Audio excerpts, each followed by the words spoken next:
In this podcast episode, featuring social psychologist Jonathan Haidt, the discussion revolves around the impact of social media on the mental health of the younger generation. Haidt highlights the alarming statistic that American kids now spend 5 hours a day on social media, leading to issues such as anxiety, depression, self-harm, and suicide. He emphasizes the need for action to address this growing problem. Haidt delves into the period between 2010 and 2015, which he refers to as the Great Rewiring. During this time, there was a significant shift in the technological environment, particularly with the widespread adoption of smartphones among American kids. This shift had a profound impact on mental health, especially for those born after 1996, known as Gen Z. The introduction of smartphones, social media platforms like Instagram, and high-speed internet led to a drastic increase in anxiety, depression, and other mental health issues among young people. Haidt explains the significance of childhood development, particularly during puberty, when the brain undergoes crucial rewiring processes. He emphasizes the importance of play in shaping social skills and identity during this period. However, the excessive use of smartphones and social media among young people has replaced valuable activities like outdoor play, reading, and social interactions with screen time. This shift has hindered the natural development of children and adolescents, impacting their ability to form meaningful connections and navigate social relationships effectively. Haidt identifies 4 key harms associated with excessive social media use: social deprivation, sleep deprivation, cognitive fragmentation, and addiction. Social deprivation refers to the decline in face-to-face interactions and meaningful connections among young people, leading to feelings of loneliness and isolation. Sleep deprivation is a common issue due to the constant engagement with screens, disrupting sleep patterns and overall well-being. Cognitive fragmentation occurs when individuals attempt to multitask or are constantly interrupted by notifications, affecting their ability to focus and concentrate. Lastly, addiction to social media platforms, characterized by the constant need for validation and engagement, can have detrimental effects on mental health and overall functioning. Haidt also discusses the decline in childhood independence, noting how societal changes have led to increased supervision and limited freedom for children to explore and play independently. The fear of potential dangers, such as kidnapping or harm, has resulted in overprotective parenting practices, further restricting children's opportunities for growth and development. This loss of trust in children and in the community has contributed to a culture of fear and control, impacting children's ability to develop essential life skills and autonomy. The constant notifications and interruptions from smartphones contribute to attention fragmentation, making it challenging for individuals to focus on tasks and maintain concentration. The allure of checking notifications, responding to messages, and engaging with social media content creates a cycle of distraction and impulsivity, hindering productivity and cognitive functioning. Haidt highlights the detrimental effects of these interruptions on the developing brain, particularly during puberty, when neural connections are still forming and consolidating. Haidt explains how social media addiction can hijack the brain's dopamine system, leading to compulsive behaviors and a heightened sense of reward and pleasure. For adolescents going through puberty, this addiction can disrupt the natural process of neural pruning and myelination, affecting decision-making, self-control, and executive functioning.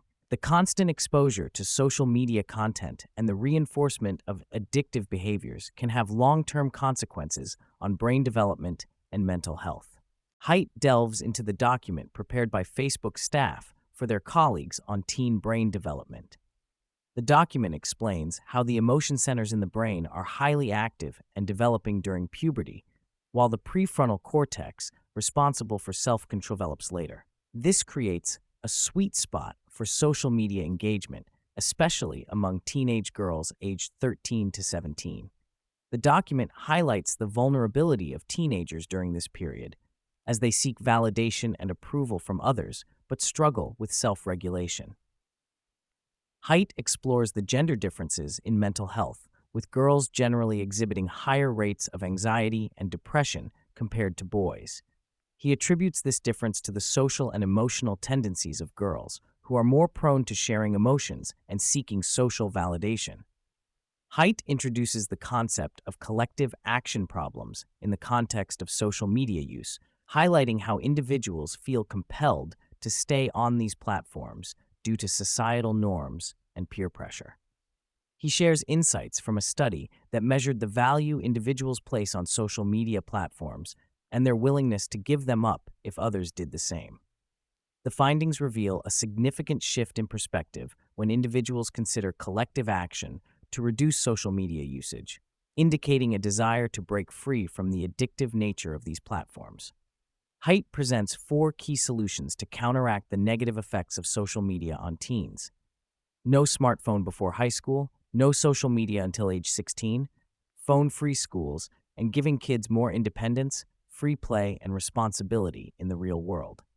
Furthermore, Haidt discusses the impact of social media on the fragmentation of society and the erosion of a shared sense of reality. He highlights the tribalistic tendencies exacerbated by social media platforms, where extreme voices are amplified and moderates are silenced. This dynamic leads to a spiral of silence, where individuals are hesitant to express moderate views, further polarizing society. He notes that social media has empowered extremists and undermined institutions that are essential for finding truth and fostering a common understanding. Haidt acknowledges the increased capacity for empathy among Gen Z, particularly in destigmatizing mental health issues. However, he raises concerns about the negative influence of social media communities that valorize mental illness and perpetuate misinformation. The prevalence of extreme voices on social media platforms can lead to overtherapy, fragility, and a lack of resilience among young people. Haidt explores the concept of spiritual degradation in the digital age. He highlights how social media and online interactions often contradict ancient wisdom that promotes calmness, clear-mindedness, and self-transcendence. The constant influx of information and notifications online hinders individuals from achieving a sense of inner peace and spiritual growth. Haidt discusses the importance of fostering cohesion and trust in society to address the current challenges. He suggests promoting assimilation alongside diversity to create a sense of shared identity and common purpose. By emphasizing common interests and concerns, individuals can work towards restoring trust in institutions and building a more cohesive society. The conversation shifts towards parenting in the digital age, with a focus on guiding children to have a healthy relationship with technology. Haidt acknowledges the difficulty parents face in setting boundaries for their children, especially when devices have already become ingrained in their daily lives.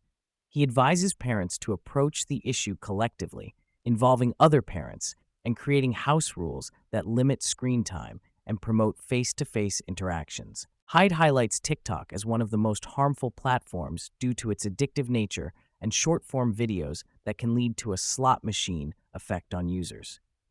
He also points out Instagram as particularly damaging for girls due to the social comparison it fosters. Video games are mentioned as harmful for boys, not necessarily because of the content, but because of the time they take away from other activities. Haidt discusses the need to raise the minimum age for social media use, citing research that shows the most significant correlation between harm and social media use is between ages 11 and 13. He advocates for enforcing existing age restrictions and putting pressure on Congress to pass legislation like the Kids Online Safety Act. He talks about the international landscape of social media regulation, with Britain leading the way in implementing laws like the Age-Appropriate Design Code. He discusses the potential for other countries to follow suit and the impact this could have on global social media companies.